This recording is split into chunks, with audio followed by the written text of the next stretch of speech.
Senhor presidente, nós esperávamos que houvesse sensibilidade do governo em relação a essa discussão, porque aqui a gente ouve reiteradamente, porque o governo federal cobra muito imposto e que tem muito imposto em relação ao cartão de crédito, e tudo isso é verdade.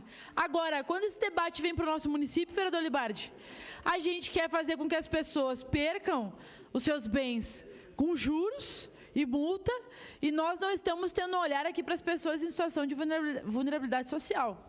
Quantas pessoas a gente, por exemplo, acompanha que tem a sua conta bloqueada, por exemplo, no campus da Serra, né, por conta do IPTU, vou dar esse exemplo, vereador Libardi. São situações que a gente olha para aquela família e a gente percebe que não há como sair daquela situação. Às vezes a família recebe um salário mínimo. Tem 1, 2, 3 pessoas vulneráveis, pessoas idosas, pessoas com deficiência. Então, de fato, se a base resolver aqui por vetar e votar contra esses projetos, acho que nós temos que propor, vereador Libardi, posteriormente fazer esse debate, porque é justo, nós estamos falando aqui de justiça tributária, e nós estamos dizendo que não dá, nós não estamos falando que as pessoas não têm que pagar suas contas, não é isso.